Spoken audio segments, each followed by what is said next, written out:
Assalamualaikum warahmatullahi wabarakatuh. Perkenalkan, nama saya Rara Anggita dari S1 Pendidikan Administrasi Perkantoran Universitas Negeri Jakarta. Saya akan menjelaskan tentang desain pembelajaran materi pecahan senilai untuk kelas 4 SD. Model Azure dicetuskan oleh Heinrich dan kawan-kawannya pada tahun 1980 dan dikembangkan oleh Smaldino hingga sekarang. Model Azure pada pelaksanaannya memadukan penggunaan teknologi dan media di ruang kelas. Di dalam metode Azure ini terdapat 6 komponen, yaitu analisa peserta didik, menetapkan standar dan tujuan, memilih strategi media dan materi, menggunakan strategi media dan materi, melibatkan peserta didik, evaluasi dan revisi. Mari kita bahas dari yang pertama, analisa peserta didik. Peserta didik yang dapat mengikuti materi ini adalah murid kelas 4 SD yang berumur 9-10 tahun dengan gender laki-laki maupun perempuan. Di usia ini, anak-anak sudah mengerti definisi dan konsep pecahan serta sudah mulai dapat diajarkan tentang pecahan senilai melalui garis dan gambar. Kedua, menetapkan standar dan tujuan.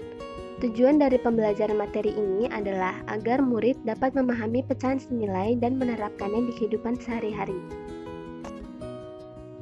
Ketiga, memilih strategi, media, dan materi. Strategi yang saya gunakan yaitu strategi pembangunan intelektual atau SPI. Dalam strategi ini terdapat beberapa metode untuk pembelajarannya seperti metode diskusi, metode pemberian tugas, metode eksperimen, dan metode tanya jawab. Media yang saya gunakan yaitu dengan memanfaatkan laptop dan layar proyektor. Di sini saya dapat menampilkan video atau slide tentang pecahan senilai. Contohnya seperti video berikut ini. Ibu pulang dari supermarket membawa sebuah roti Prancis atau baguette untuk Archie dan juga Indy. Karena hanya ada satu buah, ibu membagi roti Prancis itu menjadi dua bagian. Satu untuk Archie dan satu lagi untuk Indy. Tidak beberapa lama kemudian, Archie meminta ibu untuk memotong roti miliknya menjadi dua bagian. Melihat hal itu, Indy merasa bahwa ibunya tidak adil. Karena sekarang roti miliknya hanya satu buah, sedangkan roti milik Archie itu ada dua buah. Terus apakah benar ibu itu tidak adil? Dan untuk pemilihan materi, saya memilih materi pecahan senilai yang akan saya ajarkan kepada murid kelas 4 SD. 4. Menggunakan strategi, media, dan materi. Sebelum menggunakannya, ada baiknya memperhatikan langkah-langkah seperti berikut ini. 1. Review materi terlebih dahulu. 2. Siapkan materi dan media yang digunakan. 3. Siapkan lingkungannya. 4. Beritahukan kepada murid tentang tujuan pembelajarannya. 5. Memberikan pengalaman belajar seperti mempresentasikan materi. 5. Melibatkan peserta didik. Peserta didik diberi kesempatan untuk mengajukan pertanyaan dan berdiskusi sesama temannya agar dapat lebih memahami materi yang diajarkan. 6. Evaluasi dan revisi. Evaluasi dan revisi merupakan umpan balik dari proses pembelajaran. Evaluasi dan revisi dapat berdasarkan dua tahapan, yaitu penilaian hasil belajar murid dan menilai serta memperbaiki strategi, teknologi, dan media yang digunakan.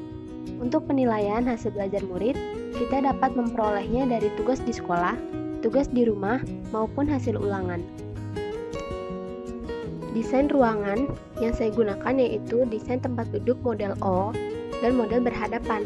Tujuan dari permodalan tempat duduk ini adalah agar memudahkan murid untuk saling berdiskusi dengan temannya, sehingga murid aktif dalam mengikuti materi pecahan senilai ini.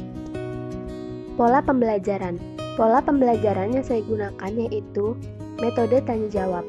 Dalam metode ini, bukan hanya guru yang aktif, namun murid juga dituntut untuk berpartisipasi dalam kegiatan materi yang sedang diajarkan. Metode ini dipilih karena biasanya, untuk pelajaran matematika, murid akan lebih paham bila sudah dapat mengerjakannya sendiri. Di sini, guru dapat memberikan soal di papan tulis sesudah selesai menjelaskan materi yang diajarkan. Sekian metode pembelajaran yang sudah saya jelaskan. Kurang lebihnya mohon maaf. Wassalamualaikum warahmatullahi wabarakatuh.